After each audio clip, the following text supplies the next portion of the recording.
If you're suddenly catching us on Facebook Live, the performance starts at 8:10 tonight. You can watch us here or on Zoom. Check in for Zoom at therhino.org, therhino.org, and it's free.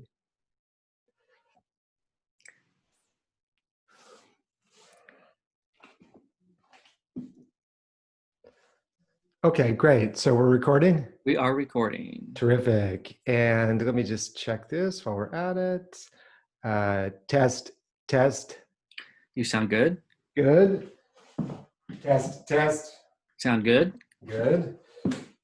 Test. Good. Okay, good. Audible, fully audible? Fully. Fully. Okay, great. And the picture's good? Picture's great. Okay, terrific. Okay, great. Then I'll see you a little bit before 8. Okay, I'll be here. Okay, thank you, Joe.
Hey, Joe.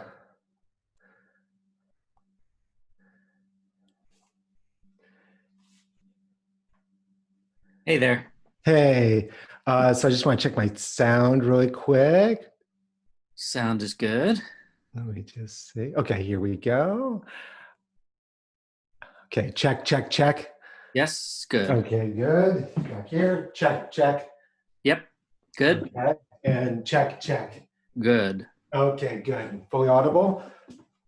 Fully audible. Okay, good. And the shot looks good. Looks good. Okay, great. Thank you for joining us, everybody. Thrilled that you're here, and we will begin in just a few minutes. Yay! Thanks, Joe.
Hello, my name is John Fisher, and this is the Battle of Kursk.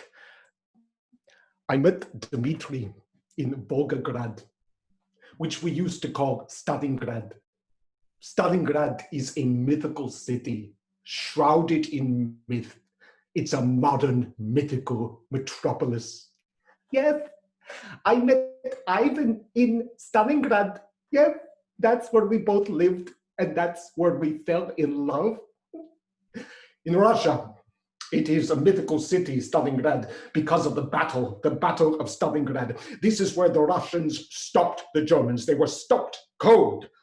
Now, my research has been into the battle. I am a graduate student in history, a PhD candidate at the university, and many books have been written in the West about how 3,000 Russian soldiers were killed by the Soviets, by the Communist Party, to scare the remaining Russian soldiers into fighting against the Germans.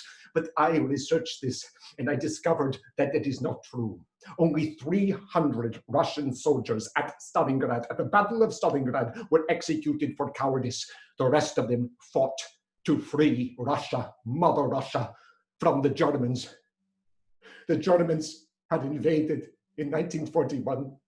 They killed civilians, children, men, raped women, deported millions to Germany and Poland to work as slave laborers, to die as slave laborers, starved to death millions of Russian prisoners of war. We hated the Germans, hated them. And that is why the people of Russia fought at Stalingrad, not out of fear, not because the Communist Party was killing people and that we were cowards, no, but because we wanted to set our mother Russia free. We fought for Russia, and that is when we stopped the Germans. We turned them around, and we won a battle for all the world. I met Dmitri at the ballet. I had defended my dissertation at my oral defense. It was very successful, and the head of my committee, a professor at the university, wanted to celebrate, so he took me to the ballet.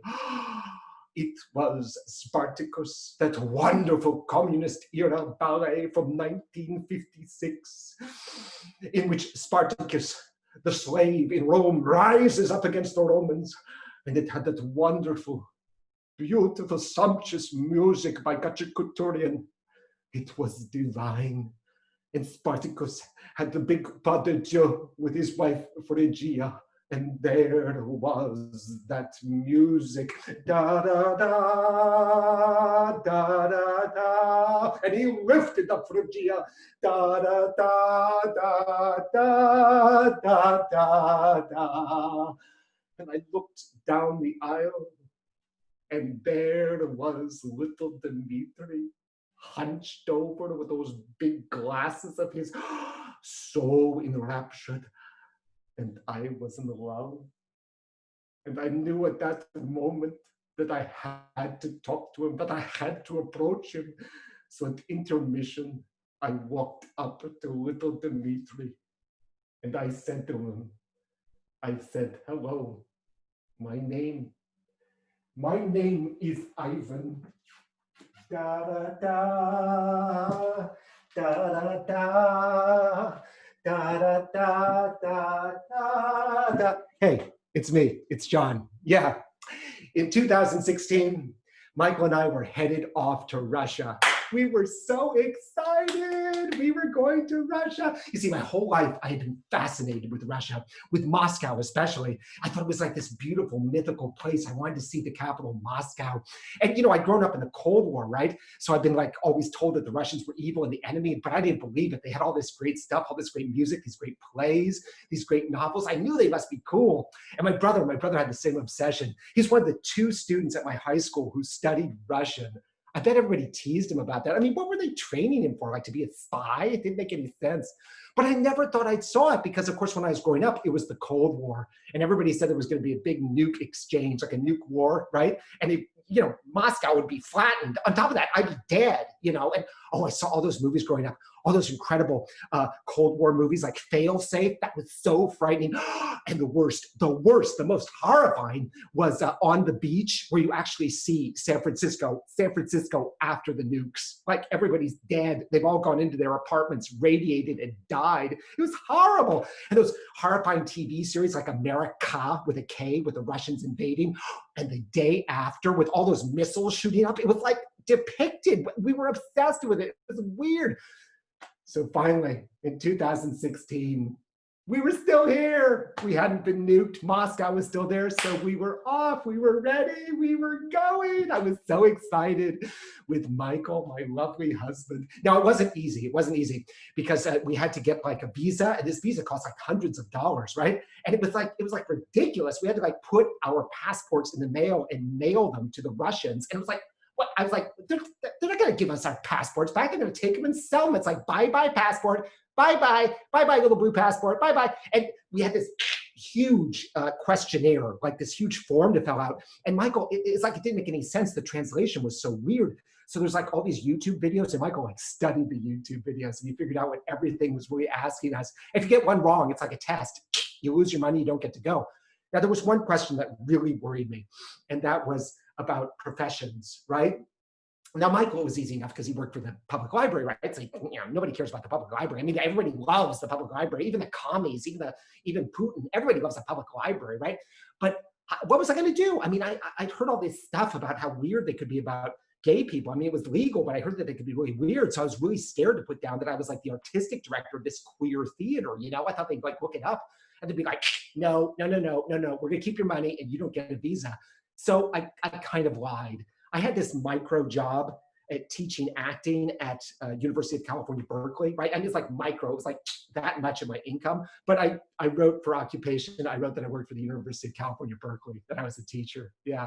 And we got the visas, we got them. And then I got nervous, of course, because I thought I'm going to get there and they're going to be like, oh, he lied. So they're going to send me to like the Gulag archipelago, right? I'm going to turn into Solzhenitsyn. I'm just going to disappear into the Siberia. Michael might visit me once in a while and bring me some salamis or like a knish, but I was like horrified, but it wasn't.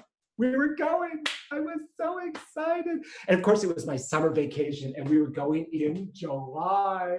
Now, every guidebook you read says, oh, July in this country, July in that country, it's all beautiful, the weather's nice. Now, the ones for Russia did say, it can be, it can be a little cold, and there can be some rain, but the weather's pretty much nice. I was so excited. We got to Moscow, and it was freezing. It was raining, and the rain was like horizontal. It wasn't even at an angle. It was like, coming, you couldn't even carry an umbrella. It would like find you. It was like chasing you, this rain. And I, of course, took no, right? The year before we'd gone to Greece, I took no, winter gear. It was horrible. So, we also had to get around. That was the main concern. We'd get wet as we're going to museums and stuff, and we really wanted to see the Kremlin. Well, everybody knows that Moscow has this amazing subway system. It's great. Unfortunately, it's just a bunch of circles, right? It doesn't, we wanted to go like to the center. It was just circles. So it was like a half-hour walk to a subway station, then another half-hour walk to the Kremlin. It was ridiculous. We couldn't get anywhere. So fortunately, I'd done my research, and they have this great cab system. They have cabs all over the place. So I went up to the concierge and I said, I want a cab for the Kremlin. Yeah, my husband, my partner, this guy I'm traveling with, we want to go and see the Kremlin. And she was like, it'll be $30 American. I was like, $30 American? It's like 5 minutes away. And she said, well, it's zones. So you're in a zone now, and then you'll cross into another zone. And that'll be, so it's like, it wasn't dollars, of course, it was like rubles. So it's going to be like 7,000 rubles and 1,400 rubles. I was like, what? So if you like even cross the line to go into another zone, it's like double. So this is what I figured out. There are two cab prices in Russia, one for the Russians and another for me. I was like, forget it. This is too expensive. Fortunately, I had my phone and I had my Uber app on it. I had done my research. And so I was going to get an Uber. They have Uber in Moscow. I knew that. And they do. It's true. For 12 million people, they have 2 Ubers. 2. So I was like, I saw this Uber. It was like 40 miles away, and I booked it, and it was coming towards me. I was like, 2 Ubers? I thought, okay. Well, as it got closer, it got more and more expensive. 7,000 rubles, right? 1,400 rubles, 14,000 rubles, 21,000 rubles. It was like going up in price. I'd never seen that. I said, forget it, I canceled it. So I was totally depressed. I was like, I couldn't get anywhere. It was cold, it was wet. So I went up to the room and I said to Michael, I said, forget it, let's go. There must be a flight that goes from Moscow to Greece, anywhere in Greece. Let's just get out. Michael had figured out the bus system. He'd figured out the bus system. What a hero. So now we had the bus, right? So, okay, so we went down, we got on the bus, and they can't mess with you on the bus. They don't know who's who, right? You know? So it's like we paid like nothing to ride the bus, and it was great because it was like being at Disneyland. We were like driving through the beautiful Moscow, and we could see everything. And then we rounded a corner, and there it was. Amazing. The Kremlin, the real Kremlin, this big red brick behemoth. It was huge. It spread forever. It was gorgeous. And when you read guidebooks, you know, they always say this is gorgeous, this is gorgeous. But what they really mean is this is gorgeous and it's huge. Like Versailles is beautiful and it's huge, right? The Louvre is spectacular and it's huge. That was the Kremlin. It was massive with all these beautiful towers. It was like the biggest medieval excitement I'd ever seen. It was incredible. And I was like looking, I was like, oh my God, this is where all these evil people hung out. The czars, Stalin, Brezhnev, Khrushchev, Putin. And it was so gorgeous. I loved it. We walked all around it and was surrounded by the most beautiful, beautifully maintained green grasses, these beautiful lawns. And we rounded a corner, and there off in the distance was the most beautiful church I'd ever seen. St. Basil's with those onion domes, although they don't look like onions. They look like those ice cream cones you get at Frosty Freeze. Yeah, except they're multicolored. They're much better than Frosty Freeze. They're just like these multicolored. It was incredible. There it was, St. Basil's. And that night we went to see Spartacus, the ballet. I got the Churdian, that wonderful music. Ba-da-ba, ba-da-ba, ba-da-ba-ba-ba-ba. And the great thing about this ballet is it was so gay. It was like, I couldn't even figure out if it was intentionally gay. It was just super gay. All the male dancers, their costumes were like this big. They were like these they were like strings. It was like, Spartacus, here's your costume, put this on. And it was like, I didn't even figure out how this guy got into it. It was just like this little tiny, it was like this little piece of butt floss, this tiny little sack. No. This wasn't like a thong or a jockstrap. This made a thong or jockstrap look like a tuxedo. It was like tiny. And then the women, of course, were all like dressed in burlap. I mean, this costume designer was like, right? They were just like buried in burlap. And the color palette for this, it was like done by a drag queen. Everything was like lame and pearls and beads. It was so gay, this production. It was like uber gay. But nobody in the audience seemed to notice. They were just like sitting there watching this totally gay thing happen for 3 hours. And they were so reverent about it because it's culture and the Russians love culture. It was incredible. But this is what was weird. When we got out of the theater, we went for this huge walk and we'd been there for 2 days and we hadn't seen any gay people. Nowhere in this massive city, right? I mean, we've been all over the place. And wherever you go, there's always a gay neighborhood. Like Paris has the Marais, and New York City has the West Village, and LA has, West Hollywood, and London, Soho. But there was no gay neighborhood here, none. Here, there was nothing. Nothing. There was no gay visibility, nowhere. In Stalingrad, there is no gay visibility, none. The Russians are very traditional people. They don't like demonstrative behavior amongst anybody, so it's fine. You just have to be discreet. Dmitry and I dated. He too was fascinated with Stalingrad, so we had much to talk about. The battle, we always talked about the battle. My grandfather fought in the Battle of Stalingrad. He was killed. He was killed fighting the Germans, fighting to free Russia. My grandmother, his wife, she lived in a cave. And she was pregnant when he was killed at the beginning of the battle. I let her tell it herself. Come, Grandma, come, Grandma, tell them.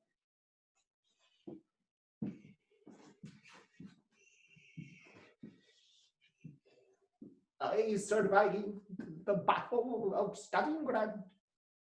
I lived in a cave. My husband was killed. The cave was in the main Kurgan. The main Kurgan is the big hill in the middle of the city. And now it has a huge statue of Mother Russia with a gigantic sword, a celebration of the victory. I can tell the story. You don't have to tell the story. I can tell the story. I lived in the main Kurgan. That is where the huge statue of Mother Russia is. The statue that celebrates the victory of Stalingrad.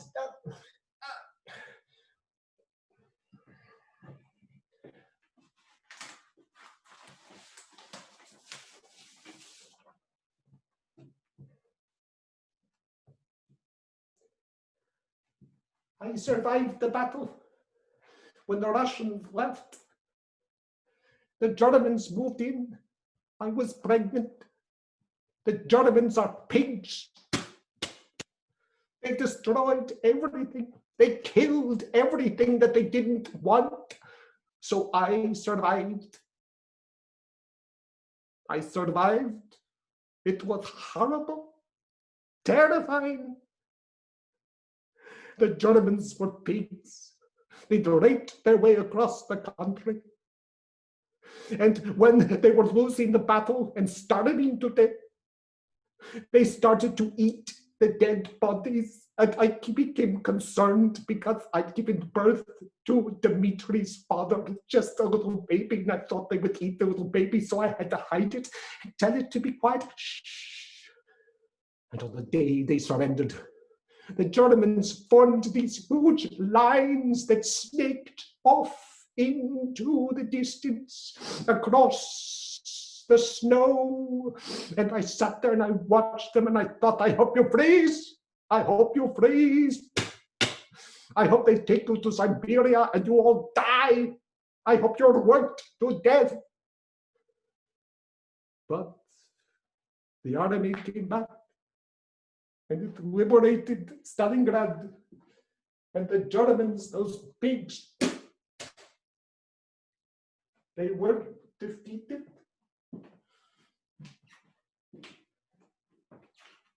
Many people, like Dmitri's grandmother, are very conservative.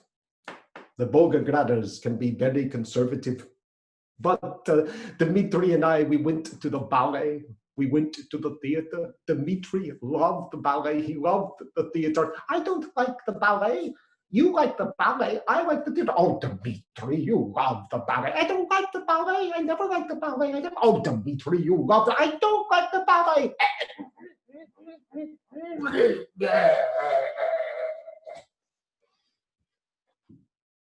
Dmitri, my little Dmitri. Isn't he adorable?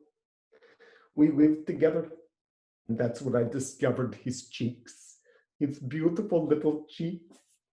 I would pet his cheeks.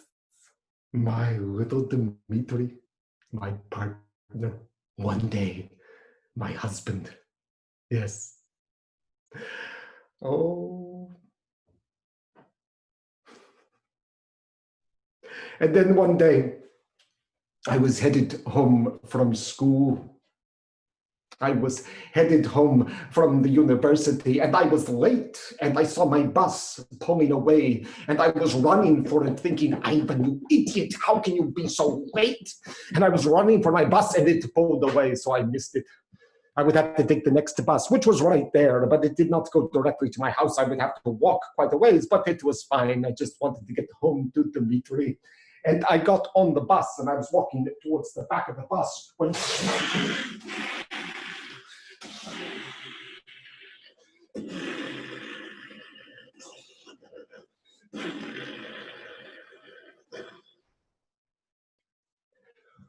everywhere we went in Moscow, we were looking for gay people. We were there for a solid week. And in 1 week's time, this is the sum total of what we saw in the gay department. 2 very handsome gay men, middle-aged, sitting, watching Spartacus at the ballet. They were so discreet, but they were obviously a couple. And during the great pas de deux, they brushed each other's hands.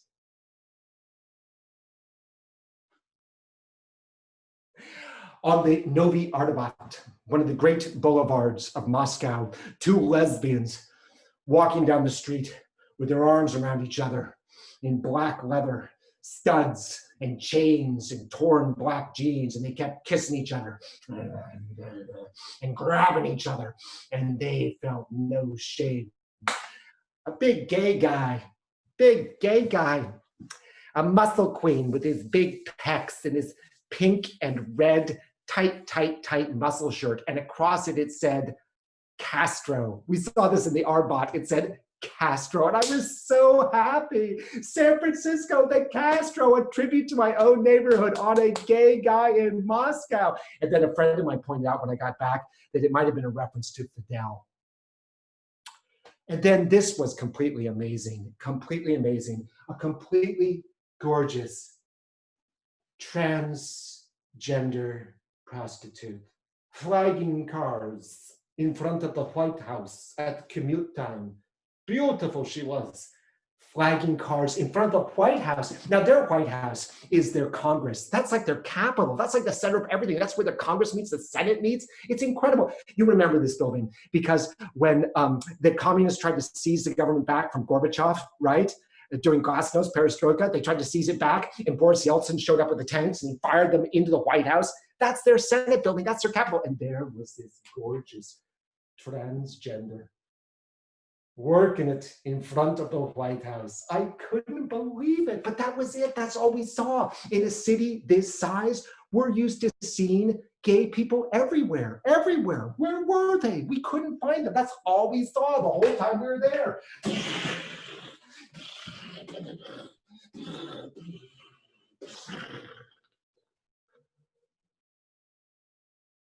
The explosion was the bus in front of me. The bus that I was supposed to be on, killed by a terrorist, a suicide bomber. I was waiting for Ivan. I didn't know where he was. I'd heard that there was this big explosion, and I heard it was on a bus that he often rode, and I was horrified. And then he came home, and I grabbed my Ivan, and I buried my head in his chest, and I clung to him. I was so happy. The attack was from Muslim separatists from the Caucasus, from Chechnya. They had sent suicide bombers onto a bus. They blew it up. 8 people were killed. There were 2 more attacks later that year. One at the main train station. They were carrying these suicide bombers, explosives into the train station, but they were stopped at the security, and they detonated their bombs there. And then another trolley bus later in the year, 42 people of Volgograd were killed by the bombs. Chechens wanting their freedom from Russia. I hate them. Why? They just want their freedom. They hate us. They hate gay people. They hate us. It doesn't mean they shouldn't be free, Dmitry. How can you support them? How, when they almost blew you up? My Ivan, they almost blew you up. Come here. Calm down, Dmitry. Calm down. It's all right. It's fine. Then, on May 9th, we celebrated Victory Day. This is a very important holiday in Russia because Russians have a difficult time agreeing on what holidays to celebrate. You see, when communism fell, we lost all those holidays that celebrated the victory of the revolution in 1917, the birth of Lenin. All of them were obliterated. But Putin cannot get behind the religious holidays like Easter and Christmas because he doesn't want to show too much support for the Orthodox Church. So what is left? The only thing that everybody can agree on is May 9th. Victory Day, the day in 1945 when the Nazis surrendered and we had won the war with only a very little help from the Western Allies. We had defeated the Nazis, we had eliminated them. A big important day in Stalingrad. And Dmitry wanted to go out. In Stalingrad, it's important to support Victory Day. It is an important day. It's dangerous out there, Dmitry. People are so upset about the terrorists. There's so much anger. It's dangerous this year. I want to go. I'm going out, Dmitry. I'm going. I want to go. All right, Dmitry. You should go. All right. Yes. Show my support for my grandfather and my grandma. All right, Dmitri. But be careful and don't drink too much vodka. Yeah? All right. Go on, Dmitri. At no point, the whole time we were in Russia, did Michael and I feel like we were in a backward country. We never felt that. And we knew that we wouldn't feel that way because we're in San Francisco and we're surrounded by Russian Americans, and they are so cultured. They love the ballet, the opera, they love the symphony, they love it all. And they've got everybody at Tchaikovsky, Tolstoy, Dostoevsky, they've got the theater, Chekhov, Turgenev, they've got Stanislavski, they've got it. But it was so interesting to see it on the ground, to actually see it in Russia, to see them interact with culture. The ballet, both times we went, was packed. The theater, packed. The museums, packed. Now, I go to museums all over the United States, and the United States has wonderful museums. They really are incredible, but often there's nobody in them, right? And if there's a blockbuster show, they'll be full, but if there isn't, there's often nobody in them. Not so in Moscow. In Moscow, the museums were full. We went to the Pushkin Museum. That's their Museum of Western Art. On a Friday night at 8 o'clock, it was singles night. Singles meeting at a museum to hook up. It was weird. It was like it's being treated like a bar. It was great. And we went to the modern Tretyakov, which is their Russian museum. And there was this huge line stretched for blocks. Again, on a weekend night, on a Saturday night, lining up. And they were having an exhibition, a special exhibition of a Russian maritime painter. I never even heard of him, but there was this huge line to get in. And we walked up to the front. We said, hey, we're from the United States. Can we just cut in? And they were like, no, you can't cut in. Get to the end of the line like everybody else.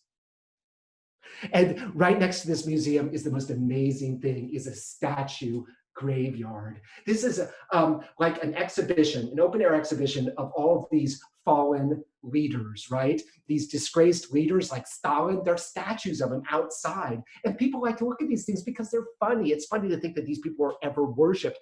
They have that wonderful sense of humor, the Russians, this wonderful ironic sense of humor. Can you imagine if we had a statue exhibition of disgraced leaders, like a statue graveyard? That would never happen here. Everybody gets so upset, but they've got that wonderful irony about them. We went to the chocolate factory, which is this huge factory that's been converted into hundreds of artists' studios, and the garage, which is their contemporary art museum, which was full of American contemporary art. Can you imagine us having a museum full of Russian contemporary art in the middle of Washington? Impossible, but this was like a celebration. They were so open-minded about this stuff. So why with so much culture? Why with lines stretching around the block? We went to the Tretyakov Museum on Saturday morning at 9 a.m. There was a huge line. Why with the museum so crowded? The ballet, the theater, the opera, everything. Why this invisible gay thing? What's going on? When we went from Moscow to St. Petersburg on the train, I decided to investigate it. It was fascinating. In 1993, they decriminalized homosexuality. Now, that is 10 years before the United States finally decriminalized homosexuality in the Supreme Court with Lawrence v. Texas. 10 years. In 1999, all the Russian psychiatrists finally declared that homosexuality was no longer a pathology. Now, this is what's weird. I truly believe that the Russians like Putin. I think that they really like him. I think that they support him. And I know that there's election fraud and all sorts of tampering and all that. I know that, but I think by and large, they support him. Why? Because he's a strong man. He stands up to the world. He stands up to the United States, and they respect that. They've only been led by strongmen, by the czars, by Stalin, Brezhnev, Khrushchev, right? And now Putin. They like somebody strong. They like somebody powerful, and I think that they support him. I think by and large, they support him. Now, something very strange happened, though, in 2012, because he elected himself again for another term, and some young people in Moscow, a lot of them, as a matter of fact, got very frustrated. They were frustrated with this guy who kept electing himself president, so there were protests. Now, the protests were ruthlessly suppressed. But moving forward, what was Putin going to do? Well, he was very clever, because he wasn't going to keep suppressing protests. He had to nip it in the bud. He had to give the young people something to distract them. So he made Moscow a beautiful city. He started restoring it. They had this horrible traffic problem, famous traffic problem, articles in the New Yorker magazine just about Moscow's traffic. He widened all the roads. He put parks and gardens everywhere. He rehabilitated the old ones, like Gorky Park. It now has these beautiful chaises everywhere. You can just lay out in the sun. He lined the banks of the river with public parks. He set up open air ping pong tables. The museum stayed open. Things were cheaper. He gave young people creature comforts. He made Moscow a beautiful city for them. And guess what? They stopped protesting. Very clever man, right? Yeah, whatever you think about him, he's smart. He figured that out. But what was he going to do for the people who didn't live in Moscow? Those people who might be getting frustrated with him. What was he going to give them? Well, this is where it's important, I think, to understand the Russian religion, the Orthodox religion. And it's a much deeper belief, I feel, than anything we have here in this country, because it goes back centuries. It's rooted in them. It's deep. It's part of their soul. It's part of their physiology. Now, a good example of this was we were in St. Petersburg and we went to Our Lady of Kazan Cathedral. And this cathedral is incredible. It's got these huge colonnades that come out from it. They're like arms that embrace you, these beautiful colonnades. And they lead to this beautiful domed church. It's like a mini St. Peter's, but much more graceful. It's so delicate. As a sideline, Truman Capote went to St. Petersburg in the 50s, and he said that he saw gay graffiti written on those columns, like, for a good time, call Alex, and then like a phone number. Yeah, well, we didn't see that. We looked for it, but it's not there anymore. It's been erased. Anyway, we went inside, and there was this beautiful statue, Our Lady of Kazan, and lined up in front of it were like 100 people waiting to kiss her foot. Now, we'd seen this before, like we saw it at St. Peter's in Rome, people lining up to kiss St. Peter's foot. It's famous, it's famous. His foot's worn away. They have to replace his toe every few years. But what we also saw was something we'd never seen before anywhere. And I read about it, but I'd never seen it. And it was shocking in the middle of St. Petersburg, because all the people in this line were sick or living with a disability or somehow mutilated from an accident. They were all there looking for a miracle, and they expected Our Lady of Kazan to give it to them. They believed. That was the depth of their belief. So what was Putin going to give these people? How was he going to show them that he supported them? Well, he gave them something that they wanted. He turned on the gays because they do not approve of homosexuality. The people in the Orthodox religion, they do not approve of it. So he gave them something anti-gay. Now, he couldn't take away, gay was legal. He couldn't take that away. He couldn't change with the psychiatrist and determine that it wasn't a pathology. But he created a ban on gay propaganda, an anti-gay propaganda law. Now, it seems to make sense, because it's like, you're not supposed to propagate. You're not supposed to go out and like convert children to homosexuality. And I totally agree with that. I don't think I should be like converting children to homosexuality. That's terrible. But that's not the law in its entirety. Of course, it can be interpreted any way any law enforcement officer wants to. In other words, anything can be considered gay propaganda: a movie, a book, music, an advertisement for a bar, anything, and it is. In Russia, this is applied, however, to persecute gay people. In fact, the big gay bar in Moscow is called Propaganda, right? Again, that great Russian ironic humor, propaganda. But the guidebook said, don't go there, because there are raids and you might be caught in a raid. What? As a matter of fact, they did recommend one gay bar that you could go to. It was on an obscure alley, dirty little alley in a weird neighborhood. And you went up there, and the guidebook said this: ring the doorbell and they will slide open a slit and make sure you're gay before they let you in. What is this, the 20s? Prohibition? Is this the 50s? McCarthy? It was like weird. So this is what Putin gave them. He gave them an anti-propaganda law. Unfortunately, anti-gay legislation, it just encourages people, and it encourages the worst in them. Stalingrad! Woo! Stalingrad! Stalingrad! Woo! Victory Day! Stalingrad! Stalingrad! Stalingrad! Stalingrad! Stalingrad! Victory Day! Stalingrad! Stalingrad! Oh, Boris! Boris, I do remember me. It's Dmitri from high school, Boris. Dmitri? Tiny Dmitri? Yes, it is. Hey, Boris, how are you? I'm good. You remember Mikhail from high school? Mikhail, look, it's Tiny Dmitri. How are you, Tiny Dmitri? I'm good, Boris, I'm good. You're fat. I'm not fat. I'm tall. I'm not fat. How is your fiance Alexandra? Did you marry Alexandra? Alexandra was my sister. I didn't marry her. I'm gay, Boris. You know that. You're gay. Ah, don't kid. I am. I have a boyfriend. He's wonderful. His name is Ivan. Gay. Isn't that illegal? Well, it should be. Didn't you sleep over at my house a couple times in high school, Dmitri? Were you gay then? Come here. No, Boris. Boris, come here.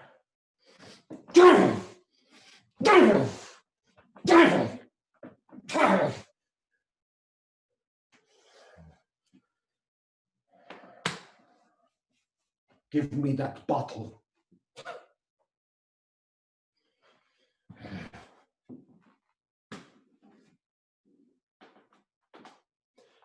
We got to St. Petersburg. It was a gorgeous city. Palaces everywhere, astonishing museums, and all of them full. But this time not with Russians, but with tourists. Because St. Petersburg is considered a Western city. That's what Peter the Great wanted. He wanted to build a city that was part of Europe. And of course, it's on the Baltic, so all the cruise ships can get there. So it fills up with tourists. And once again, beautiful museums, but now crowded with tourists, packed. You could barely get through the doors. It was amazing. And the cliche is that it's the more European of Russia's two big cities. Moscow feels like a capital, like where the country is run. But St. Petersburg feels like Europe. And it is too a mythical city like Stalingrad, like Volgograd. During the war, when it was known as Leningrad, it held out against the German army for 900 days. The siege of Leningrad was mythic, and that's how they beat the Germans. Leningrad held out for 900 days. Moscow resisted the advance of the German panzers, and finally Stalingrad, Volgograd, resisted the entry of the German army into the south and pushed the Germans back, and that's how they won the war. But strangely, this mythic city, St. Petersburg, is also dangerous. Non-Caucasians are often the target of violence in the city. The guidebook says, don't go out at night if you're not a Caucasian. And here is where those notorious anti-gay propaganda laws were first perpetrated, right here in St. Petersburg.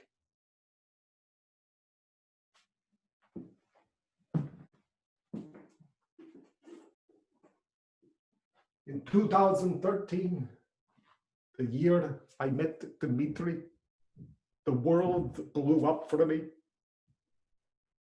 That was the year of the anti-propaganda laws, the terrorist attacks in Stalingrad. And Dmitri, my little Dmitri, on Victory Day, killed. When they found his body, they couldn't identify it for 2 days. He'd been beaten so brutally. He was raped with 4 times, they said. The witnesses had heard all those ugly names shouted at him as he was beaten. It was a hate crime. But the police said that he owed his killers money. Dmitri never owed anybody any money. It was absurd. The trial was held in a closed room. Nobody could go. Those men were given 20 years, but the reason for the crime, they said, was a debt, that Dmitri owed them money and they beat him. I heard later that his father Dmitri's father had said he would not let his son be remembered as a gay man. His son was not gay, and that might have influenced the decision. I went to see his grandmother, the only member of his family who I'd ever met.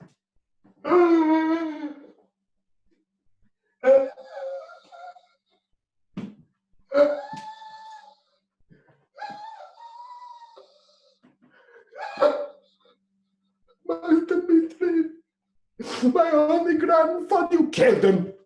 You killed him. You with your gayness. You made him gay. He was not gay before he met you. You killed him. That's why he died. Because you brought sin into his life and he was murdered. You killed him. You did. You killed him. Dmitri, my only grandson. I saved him from the Germans, his father.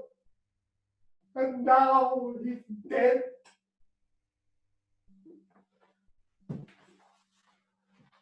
It was time for me to leave Russia. There was nothing more for me here. I had a PhD. I would go to America. I would teach at a community college, a high school, wherever I could get a job. I would go somewhere in America where it was safe, where I could live without fear. For me, the test of any country is whether or not they can have a gay pride parade. I mean, I think that that's a wonderful litmus test, right? Because if a country can have a gay pride parade, there must be something going on right there. So one trip we took was to Israel, and we arrived in Jerusalem on the day of their gay pride parade. It was amazing. And, you know, Israel's got a ton of problems. I mean, Netanyahu was like a weirdo. Obviously the problems, but they were having this massive pride parade in Jerusalem. And it was all to celebrate one person, a woman named Shira Banki, who was a young lesbian who'd been killed at the Pride 2 years before. And usually Pride is held in Tel Aviv, but they were having it in Jerusalem because that's where she was from. And so this was a wonderful celebration. We didn't even intend to be there that day, but it was just like a miracle. Well, Michael was really tired and he went up to our hotel room to get a nap. And I just wanted to walk around Jerusalem. I was so excited to be there. I went down to the King David Hotel, which is like the best hotel in that whole part of the world. Beautiful hotel, spectacular. And right next to it is this lovely park. And you're like in the middle of the desert, but it was like green with fountains, gorgeous. But it was full of cops and army people. On Gay Pride, they were all like huddled together and they had their drones. They all had their drones with the controls and everyone. It was like hornets. I felt like I was being attacked. And I was like terrified. I was like, oh my God, what's going to happen? Are they going to attack the marchers? What? No. They were there to protect the marchers. The army had turned out. The police had been sent. They were there to protect the marchers. So that when it happened, a fanatic killing a young lesbian 2 years before could not happen this year. Michael joined me, and we went to this huge park. It was full of people getting ready for the parade, and we waited there with them, thousands of them. And finally, the parade started through Jerusalem. And Michael and I, we like edged our way to the front, and we got out in front, and we were in the front of the parade. And it was magical. Like every queer person in Israel was there in the parade. There wasn't anybody left to watch. We were just marching through this city with almost nobody watching except the army and the police there to protect us. And the first thing we did was we walked up to these huge vats that had yellow carnations in them, and we each took one out. We were given these. And then we walked up to this huge picture of Shira Banki. And we lay our yellow carnations in front of her picture, looked at her, and then moved on. It was magical. And then we were marching through Jerusalem, and there were no floats, there was no music, there was no corporate presence. It wasn't at all like a pride parade here. It was just people marching, sometimes shouting, sometimes singing, just this mass of people. I think it was 30,000 people moving through this city. And this Orthodox woman came out on her balcony, and she actually smirked at us and went, and everybody shouted back at her, "You loser." And it was fine, who cares? And her husband was standing behind her, and he was obviously embarrassed by her. He kept going like this. And she was like, "That's stupid." It was great. It was so wonderful. I was having the best time. And we were marching next to these guys who had these big, placards. And I didn't know what the placards said. I mean, we were kind of associated with them because we were marching with them. And so I asked this guy, I asked him, what's the placard said? And he said, "Oh, you're marching with us, basically, so you should know." I said, "Yeah, what does it say?" He says, "Well, it's anti-circumcision, so you're marching against circumcision." Oh, well, good to know what you're marching for. And we marched all the way through this city, this beautiful city of Jerusalem. And finally, at the very end, it opened up into this big park surrounded by big apartment buildings, and they were blaring music, and there was dancing. It was a celebration for this wonderful march. And I was so impressed with Jerusalem, with Israel that day. This country you hear so many bad things about. It has so many challenges, but it could get it together to have a pride parade and protect the marchers. That was great. There hasn't been a pride march in Moscow or St. Petersburg since 2011. The only thing that's happened is that every year there are arrests. The police and the army arrest people trying to march through Moscow and St. Petersburg. There's no pride march in that country.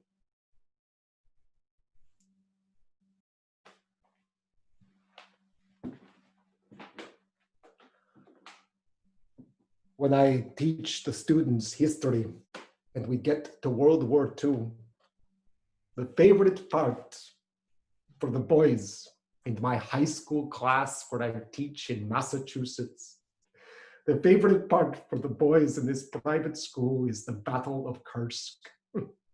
The girls roll their eyes. They're so bored, but the boys love it. All the tanks, because the Battle of Kursk was the biggest tank battle in history. Thousands of Russian tanks took on thousands of German tanks. And the strategy the boys love. You see, there was this huge salient in the middle of the German front line, a huge bulge full of Russians. And the Germans determined that they would attack from the north and attack from the south and cut off the bulge. And then they would attack all the Russians still in that pocket and destroy them. So the Germans launched their attacks at the beginning of July 1943. They were going to get their revenge for the loss at Stalingrad, at Kursk, at the Battle of Kursk. And the tanks came in and they battled each other, they battled each other, they battled each other. Thousands of tanks destroyed. The boys love that. They think it's wonderful. And the Germans tried to lop off the Russian assailant, but they failed. They failed absolutely, and the Russians beat them back, pushed them back. Russians of any type are resilient.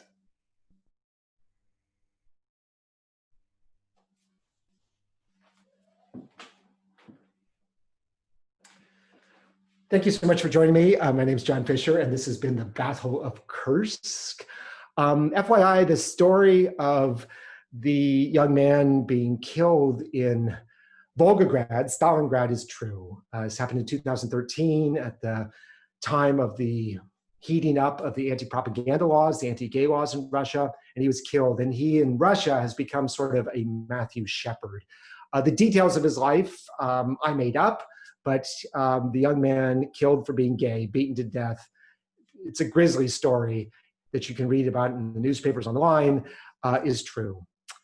So thank you so much for joining me. You are a terrific audience. We have some other programs tomorrow night and Saturday and Sunday. We have Overlooked Latinas, which is a wonderful play by Tina D'Elia, performed by Tina D'Elia.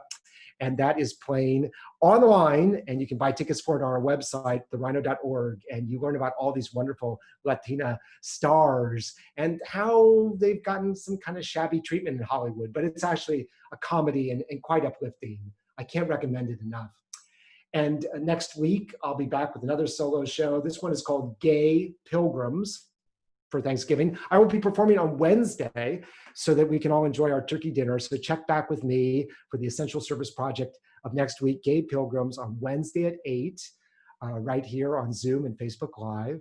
We have more shows coming up. Alligator Mouth, this incredible play that takes place in a fortune shop with these two crazy gay guys, coming up in December. And then The Review, a wonderful play about an African-American contemporary artist, which is really fascinating, coming up in January. And the Essential Service Projects continue. And we have our free play reading series on the first Tuesday of every month. So check it all out on therhino.org, therhino.org. We're beginning with our big season plays like Over with Latinas to charge admission. But if you'd like to continue to support our free programming like the Essential Service Projects, you can do so by sending a check to me at my COVID-19 work address. That's John Fisher, Theater Rhinoceros, 91 Central, number 102, San Francisco, California, 94117, or by going online to therhino.org, clicking donation and making a donation through our website. But more than anything, thank you so much for joining me tonight. It was a pleasure performing for you, and I hope you have a wonderful week, and I'll see you hopefully next week, just before Thanksgiving. Good night.